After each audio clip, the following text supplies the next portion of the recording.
खरं म्हणजे त्या दिवशी उद्घाटनाच्या दिवशी उद्घाटनाच्या अगोदर शहरामधल्या बऱ्याच लोकांचा मला व आमच्या सर्व नगरसेवकांना बरेचसे त्या ठिकाणी लोकांचा रेटा होता की जवळजवळ गेले 1 वर्ष झालं हे उद्यान बंद आहे.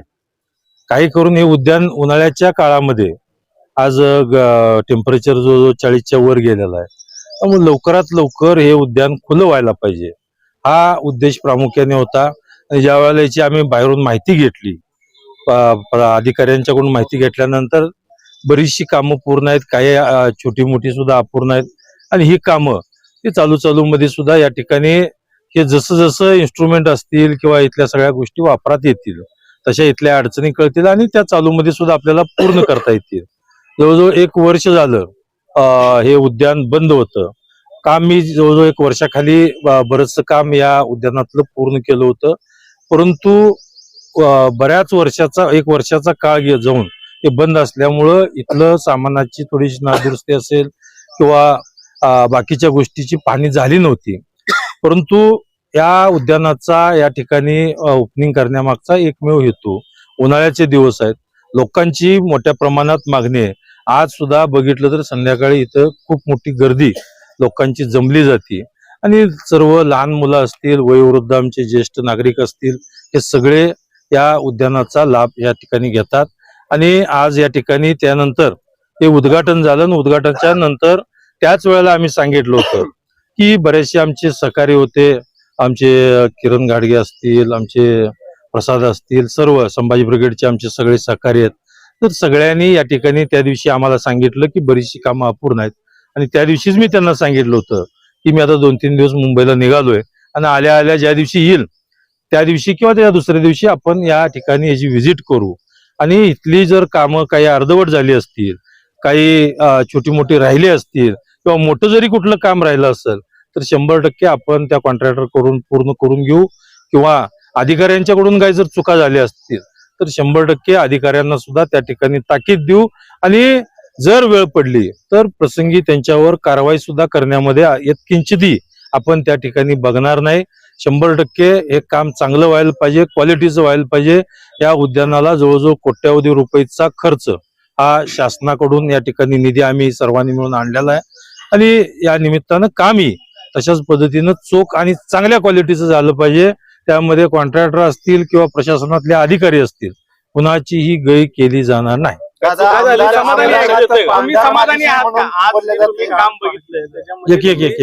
तुम्ही आजच्या कामाच्या पाहणीमध्ये तुम्ही समाधानी आहात का कामावर? एक लक्षात घ्या, काम बरीचशी पूर्ण होऊन 1 वर्षाचा कालावधी लोटलाय आणि 1 वर्षानंतर इकडं उद्यानाकडे कोणी फिरकलं नाही. आणि त्याच्यानंतर हे उद्यान काही करून ओपन केलं पाहिजे होतं. आणि हे ओपन केल्यामुळं इथल्या आता काही चुका असतील किंवा इथली कामं अर्धवट असतील, हे कामं आता निदर्शनास यायला आलेत. लोकांच्या इथं खेळत असताना काही अडीअडचणी येत असतील तर त्या सुद्धा दुरुस्त करण्याचं काम हे या ठिकाणी आता खरं कॉन्ट्रॅक्टर आणि प्रशासन आता बरेचशा कामाच्या इन्स्ट्रक्शन प्रशासनाला दिलेले आहेत. त्या पद्धतीनं येणाऱ्या काही दिवसांमध्ये ही सगळी कामं आता सर्व आमची सहकारी आहेत, ज्यांच्या सुद्धा तक्रारी होत्या, ह्या सगळेजण या ठिकाणी आम्ही आलोय. आणि ज्या काही कामं असतील तर या ठिकाणी या पुढच्या कालावधीत लवकरात लवकर पूर्ण करू आणि हे उद्यान चांगल्या पद्धतीचं करण्याचा आम्ही 100% प्रयत्न करू. दुरुस्त होणार आहे का नवीन टेंडर निघणार आहे? नाही, एक आहे या पैशातून जर आहे ऍटम आहे, समजा ऍटम आहे, त्याला जर आपण दिला असेल तर तो ऍटम दुरुस्त करायचा असेल तर ते याच्यातून होणार. जर वेगळा काय ऍटम कुठं काय करावा लागला तरी सुद्धा त्या ठिकाणी अजून जरी त्या ठिकाणी काही निधी लागत असेल तरी सुद्धा त्या निधीची तरतूद केली जाईल. परंतु मला वाटतंय हाय सुद्धा पैसे आता जवळजवळ शिल्लक राहिलेले आहेत, त्यामुळं नवीन पैसे द्यायची याचं या उद्यानाला गरज नाही. या पैशामध्ये सुद्धा या ठिकाणी चांगल्या पद्धतीचं अजून हे उद्यान होऊ शकतं. दादा, आमदार बालिश आहे, आमदार ठेकेदार आहेत, आमदारांचं टक्केवारी खाण्याचं काम आहे. मला वाटतंय जरा कामाचं पहिल्यांदा बोलूया. संस्कार अशी एवढी नाही, जरा मला काय वाटतंय की आपण त्या गोष्टीला थोडीशी बगल देऊया.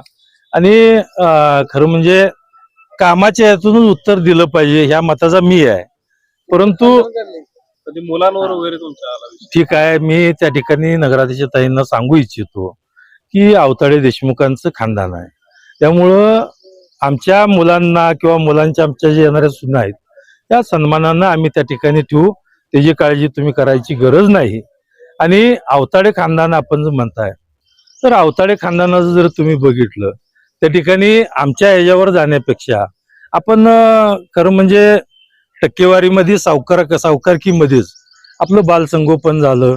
आणि त्याच्यानंतर सुद्धा अवताडे खानदानात असं कोणी केलं नाही की भाकरीच्या फडक्यामध्ये चपल्या घालून भाकरीची शपथ घेतोय असं म्हणणारे आमची अवलाद अजिबात नाहीये. त्यामुळं मी आज आपल्याला नम्रपणे सांगू इच्छितो की बरेचसे उकाळ्या पकड्या या ठिकाणी येत राहतात. ते औदुंबर अण्णांनी जर त्या ठिकाणी त्यांच्या बोटाला धरलं नसतं तर खरं म्हणजे हा जन्मच झाला नसता. ज्या ठेवी असणारा साखर कारखाना, या साखर कारखान्याची लयलूट कशी झाली हे सगळं काढायला लावून नये असं मला वाटतंय. त्यामुळं आपण कामातून उत्तर द्यावं असं माझं आहे. पण जर तुम्ही अंगावर येत असेल तर मग जरा थोडस आम्हाला बी बघायला पाहिजे. 2 वेळा शिंगावर वगैरे म्हणायला नको, पण